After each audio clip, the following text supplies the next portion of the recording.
Just going to run a few errands real quick.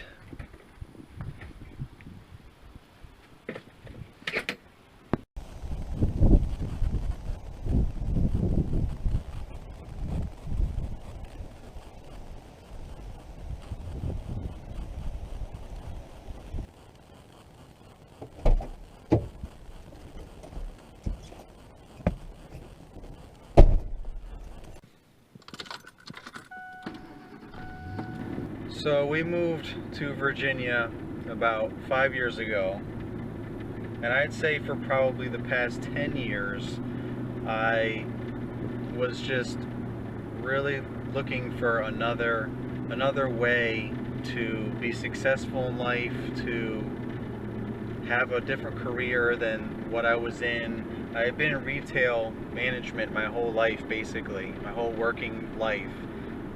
Moving through the ranks, starting from like head cashier, supervisors, and various different assistant manager roles, all the way to store manager for a couple of different companies.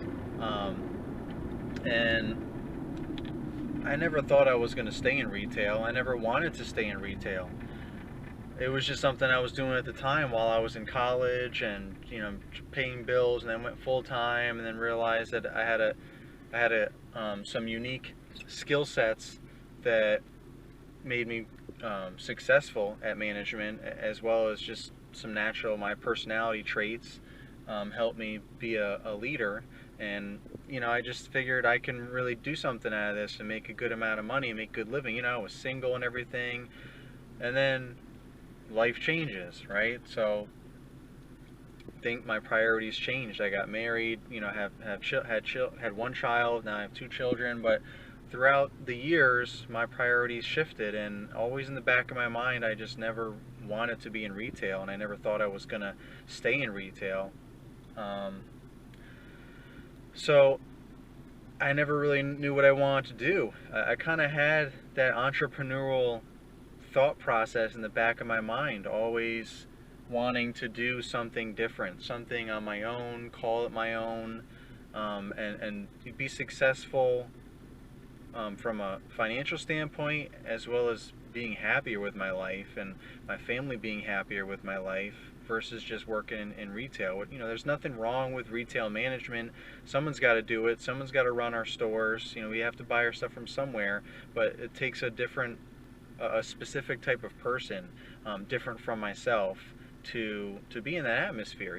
For one thing, it's difficult when you have a family, because all the hours that you're required to work, and the different shifts, and the late nights and the early mornings, and the holidays. You're working pretty much every holiday, and it can definitely wear on you over the years quickly. And a lot of the most successful people that I've worked with and met in my years of retail management were all single, or divorced, or any other versions of that. It was, like I said, it's very difficult to have a family life in that kind of atmosphere. So that, coupled with just my own inner belief that there was something better for me, something different at least for me out there, just made me want to get out. But I could never find a way out of retail.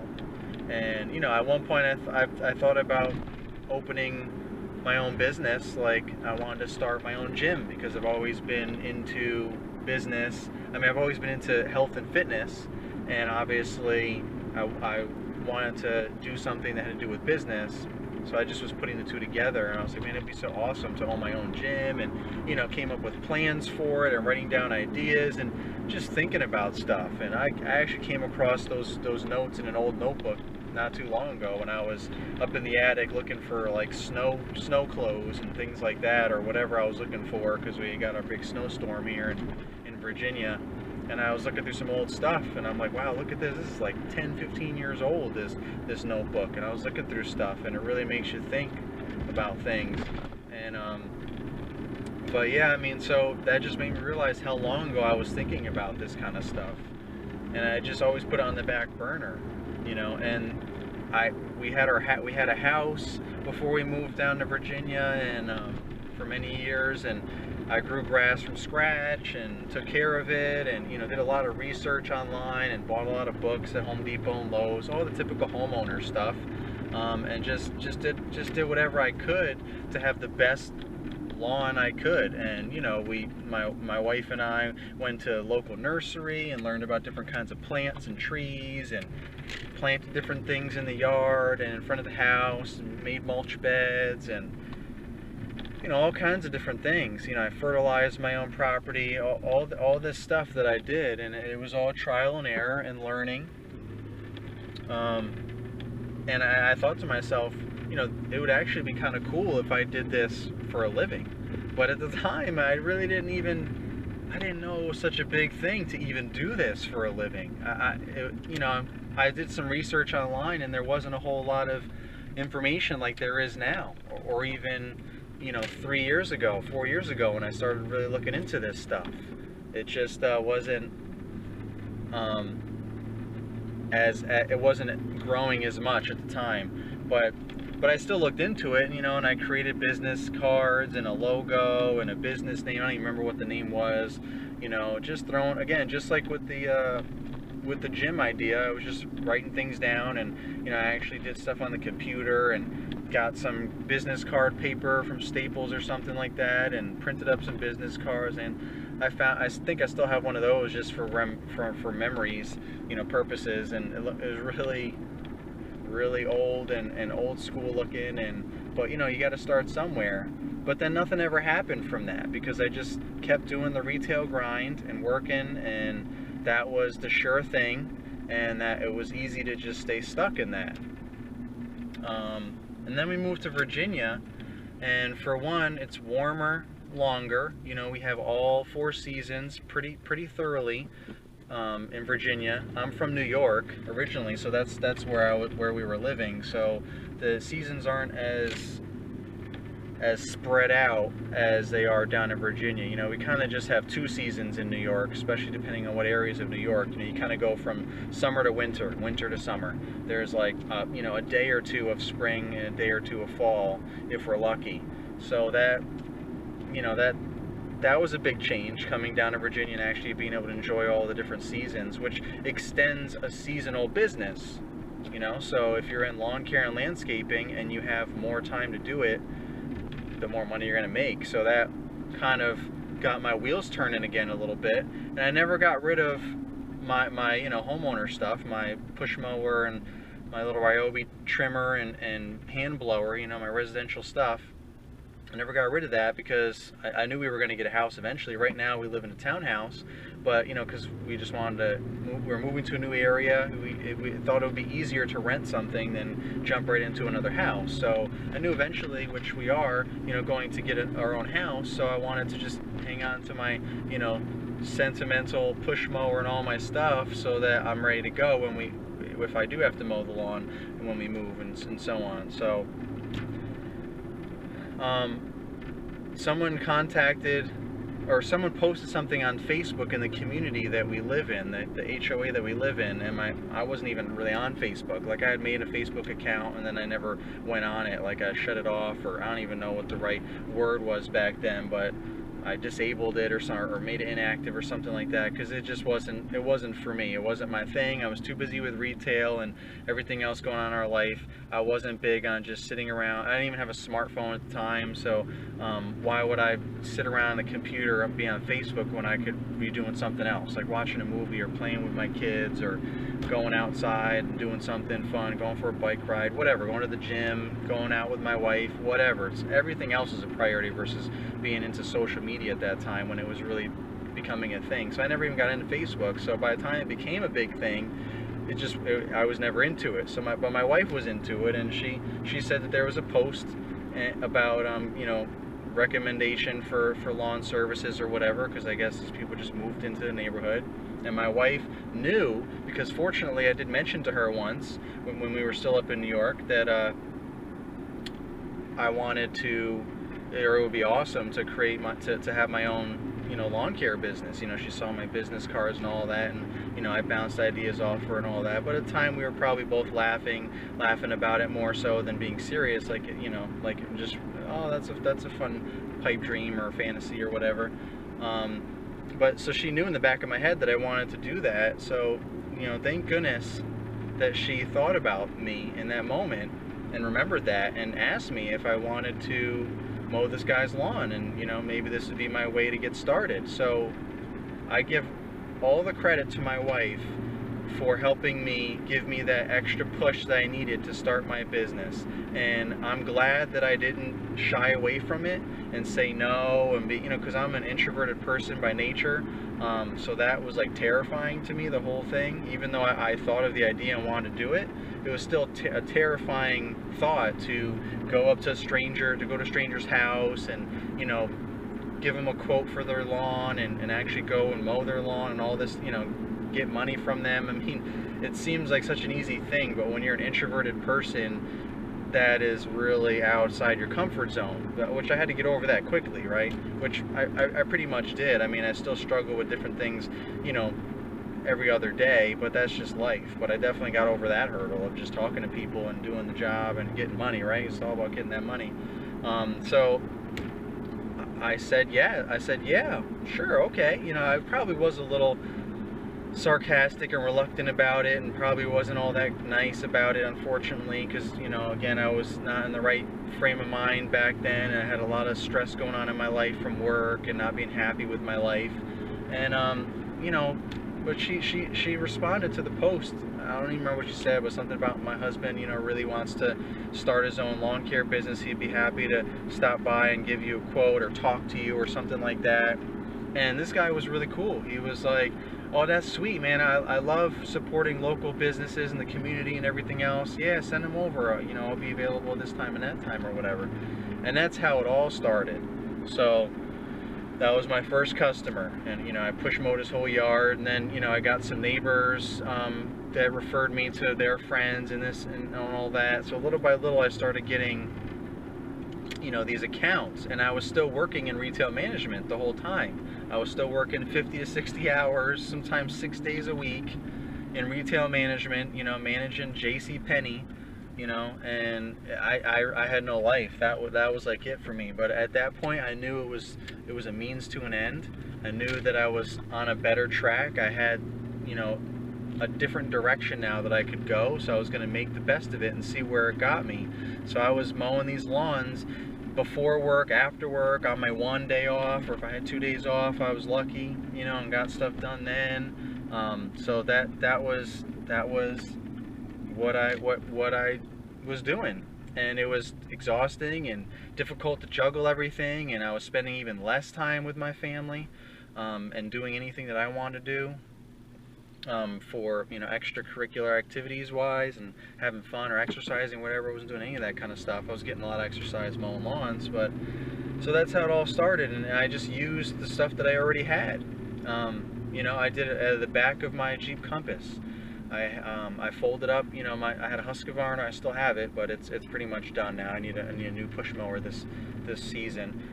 You know, I thought I was going to get one last season, and I debated so many things. I've talked about a 30-inch, you know, mower, you know, the Time Master and all these different things, but I'm just going to stick with a 21-inch push mower. At least that's how I'm feeling right now. But, you know, I went a whole another season with my good old my Husqvarna, and it you know, it's really fallen apart even more, and I can only patch it, but so much more. But it has gotten me through thick and thin. So that's what I used, was that bad boy, and, you know, it has foldable handles for easy storage, so that helped, because then I was able to stick it in the back of my Jeep Compass.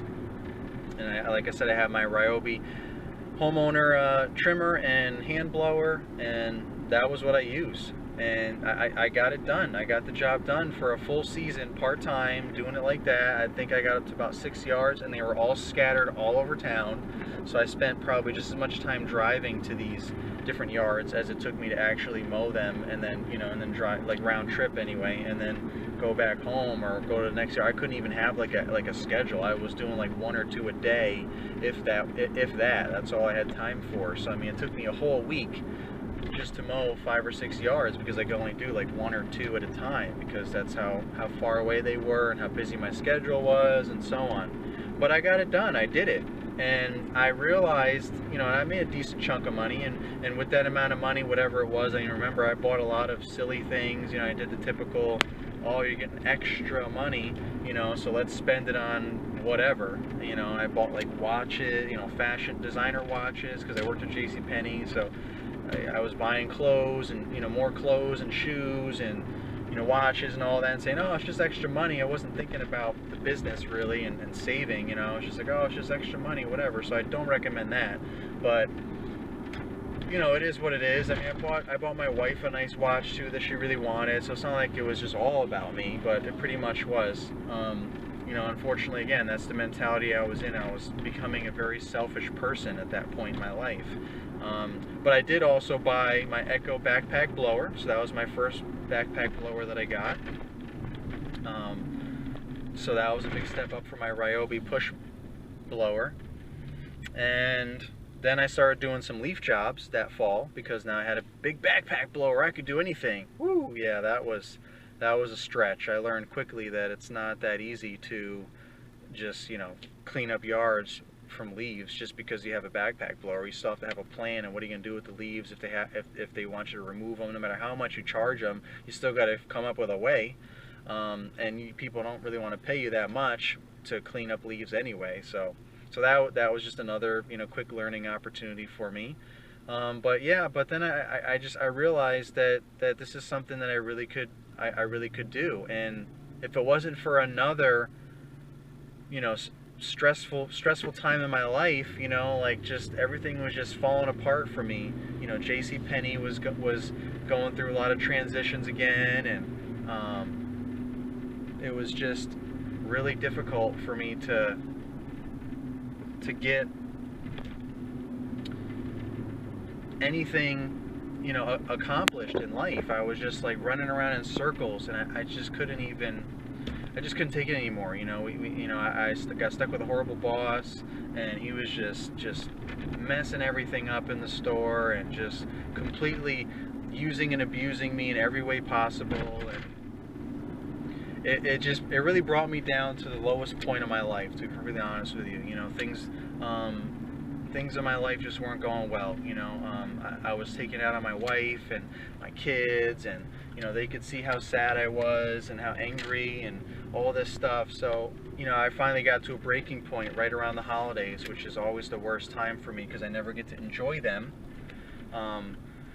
because I'm working like a dog. So I pretty much like snapped and just lost my mind, and I realized that it was either now or never for me to make a difference, make a change. And that's when I just decided to go all in lawn care, and I just quit my job. I quit my retail job. I put in my 2 weeks notice and everything, like I'm all professional, but I quit right after the holidays. And it was scary because my wife didn't know. She wasn't sure like how we were going to pay bills. Fortunately, she has a good job now. She had just gotten a job like probably about a year prior to all this happening, so she had a good job with good pay. So that was paying the majority of our bills after I quit, and actually anyway, because I was paying all of the bills with my salary in retail.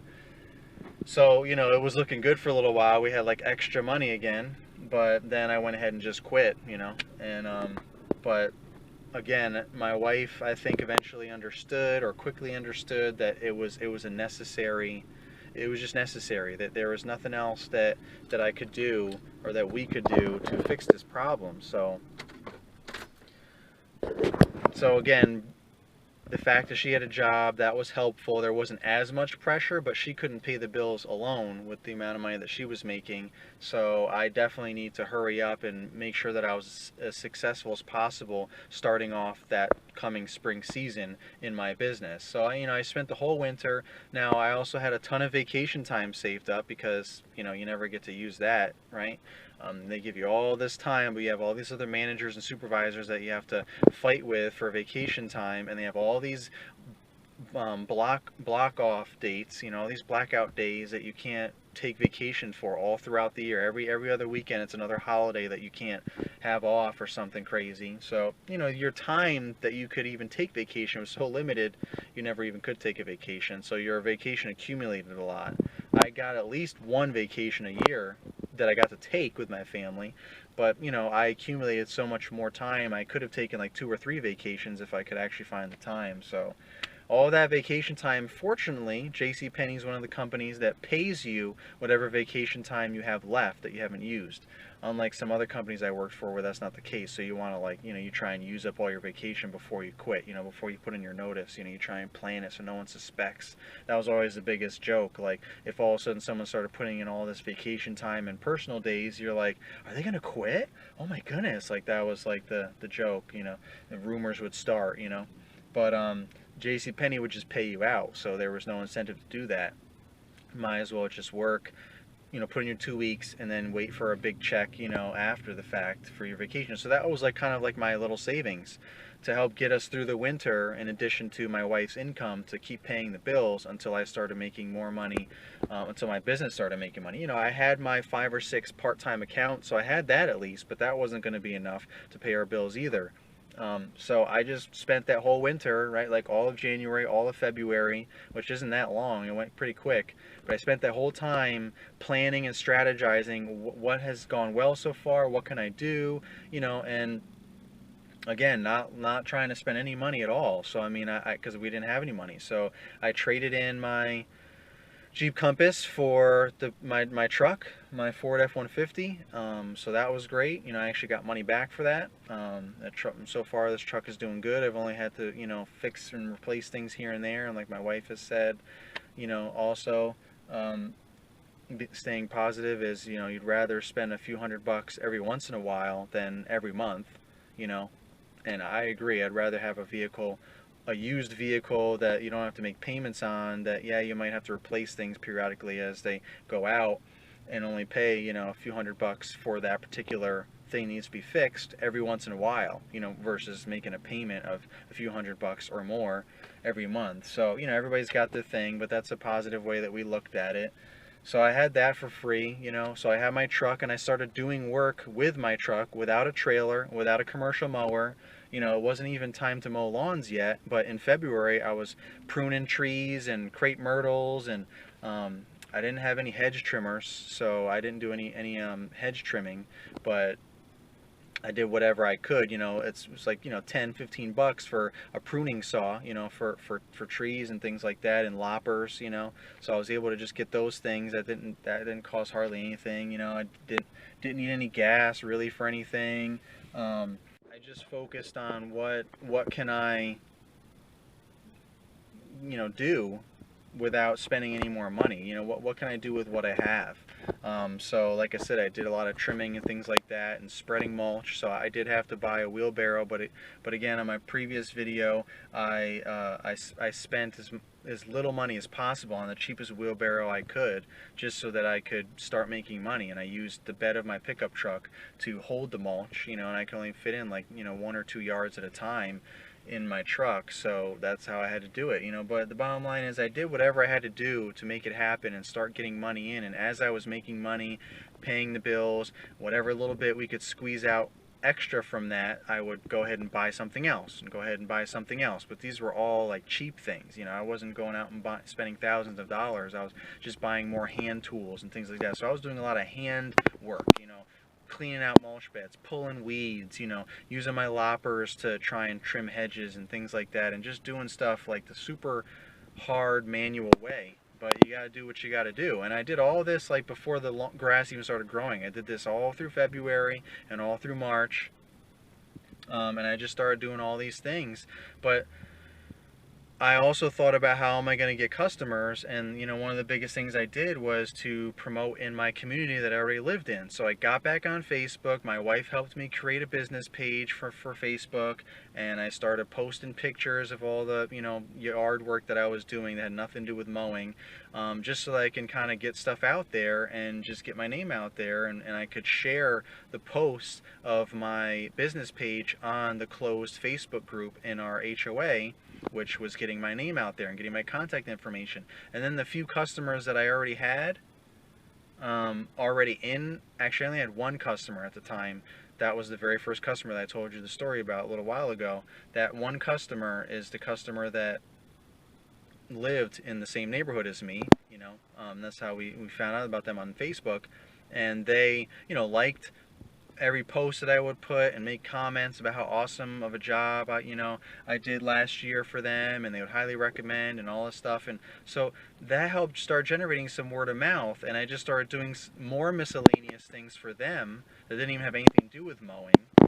And while I was there doing stuff like spreading mulch, cleaning out their mulch beds, trimming different things for them, I you know, I was doing like edging too. I was doing edging services for them because I still had my Ryobi trimmer, so I could clean the edges along their walkways and driveway and mulch bed. Nothing. I couldn't make a super thick edge or anything like when you have a bed definer or something like that. But I could at least clean it up a little bit and clean up all along the house and fences and everything where the mower can't get. A lot of people don't have trimmers. A lot of homeowners, they just push mow their lawn and that's it. So you have all that overgrowth everywhere. So while I was there, trimming everything, cleaning stuff up for them, either they would ask me or I would ask them if they needed their grass to be cut in the spring, and I provide that service as well. Meanwhile, I didn't even have a commercial mower or trailer or anything, but I knew that I was push mowing yards out of the back of my Jeep Compass, so technically I could just keep doing that. So I was promoting my business and trying to get more yards. So that's what I did, and I actually got like another handful of customers in my same HOA right down the street from where I lived to cut their grass. So that was starting to build quickly with regular customers. So after all that spring work was done, I had more time to, I knew that I would have regular work in addition to the 5 or 6 yards that I had already from the previous year. So now I was up to like a dozen yards or so. So now I was like looking a little promising. Like I could almost just, almost made enough to contribute to paying the bills, So that was good, and it just took off from there. But then the spring started, the grass growth, and I had to start mowing the lawns, and I was doing it all with a push mower, and word of mouth spreads like wildfire. So every day I was getting contacted through Facebook, and people calling me or whatever, or seeing me out in someone's lawn and they stop me and ask me, how much do I charge or whatever. So I was just like, growing even more, just getting more and more customers. And then I was like, something's got to change, because I won't have any time left in the week to push mow any more lawns, because the yards were all like a quarter of an acre or more, and it was just taking me too long. I was doing everything a lot slower than someone that's experienced probably would, because I'm just trying to get every detail, which helped give me great word of mouth, because I spent so much on detail and making everything perfect, edging and trimming and everything like that contributed to me getting more business. But I knew something had to give. So that's when I was like, very quickly, it's like April, middle April, I've already been mowing for a couple of weeks and I'm getting more and more customers. I'm like, man, I need to step this up, and then I was using, the back of my pickup truck where my push mower and everything was in it. So all this happened so quick, and I quickly came up, with different solutions. And that's when I was able to borrow money from a family member, and it was very fortunate and very helpful. So that was the little bit of debt that I went into, but it was short-term debt. I didn't have to apply for my own card or put it on my own card or anything like that. Basically, essentially they put it on their card. So I got a commercial mower, a 48-inch walk behind, and I got a trailer, 5x10 trailer. So I knew if I get those two things brand new, they should last me many years. Got the warranty on the mower and everything else.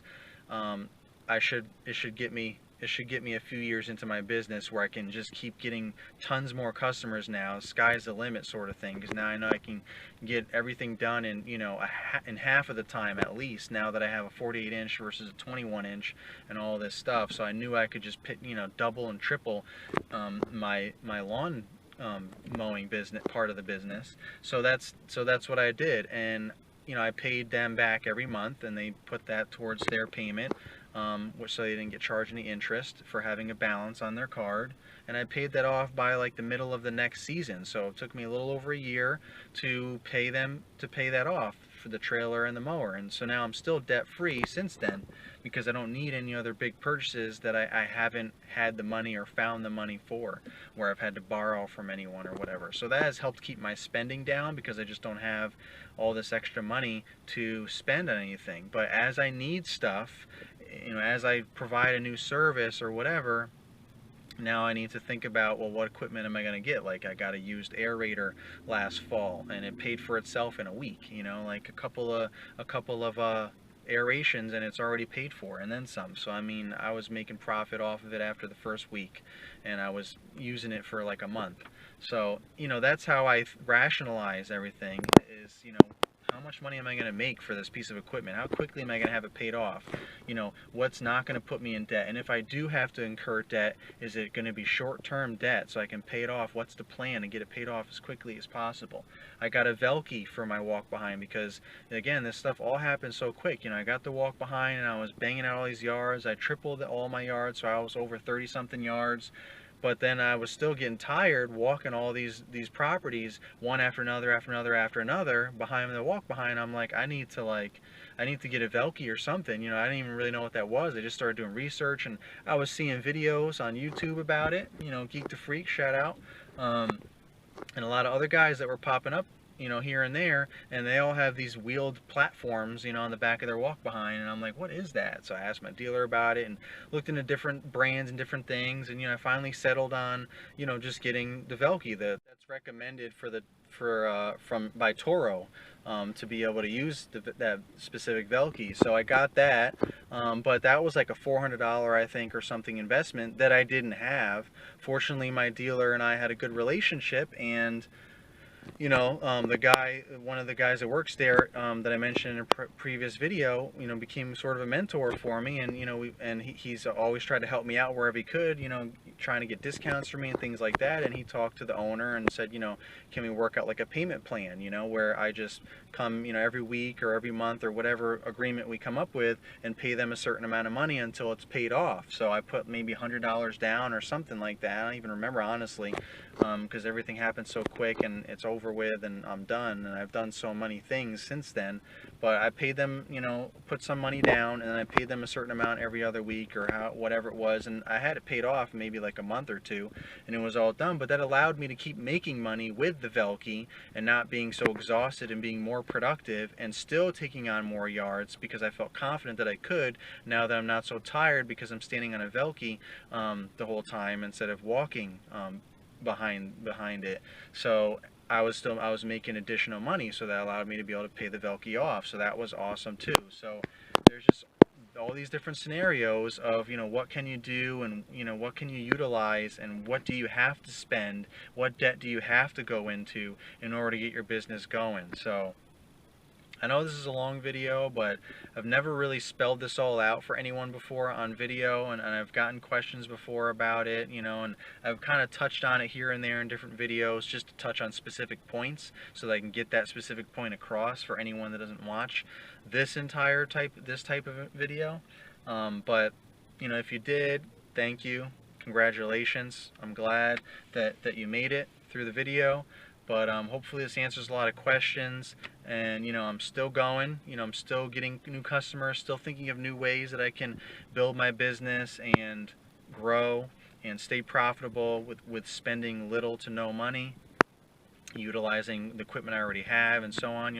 I've bought a ton of different tools and other pieces of equipment, over the past few years that I started doing all this and what I talked about on this video. But I'm not going to go into all of those things. They're just things I needed, and when I needed them, I bought them. When I had the money, I got it. I got hedge trimmers, all these things that I didn't have, that now I can, they paid for themselves in 1 or 2 jobs. So the biggest thing was the trailer and the mower, and I got those things done after a year. And the rest, I don't plan on making any other big purchases like that, other than another mower, sooner than later. But I don't have the money for that right now. So as much as I might want a stander, I don't have the money for that, and I don't want to finance it. I don't want to be in debt like that. It's not that necessary right now, but I'm still always thinking about it, and the wheels are turning, and what can I do to possibly get there quicker, than sooner than later. So I want to get my truck lettered. So that's a expense right there too, and you're not going to necessarily, the biggest thing about that is in your mind you don't think you're going to automatically get an immediate return for your investment, like buying an aerator and going out that same day and making hundreds of dollars, aerating yards.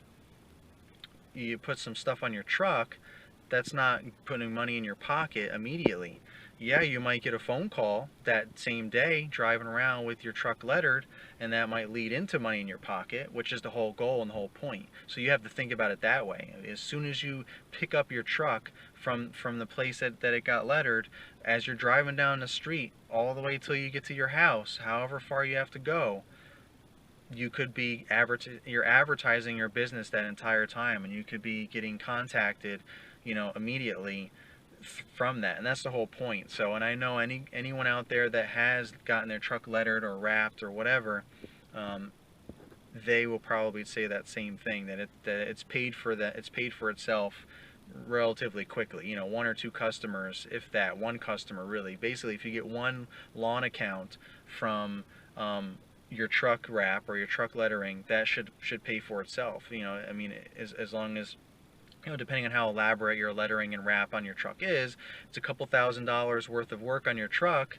then, maybe you need two lawn accounts, unless, they're large accounts and you're doing a lot of work for them and they're paying you $1,500, $2,000, just to mow their lawn and some miscellaneous other maintenance things. So it all depends on what you're charging and what area you're in. But so one or two phone calls that turn into a customer from your truck wrap or lettering has paid for that.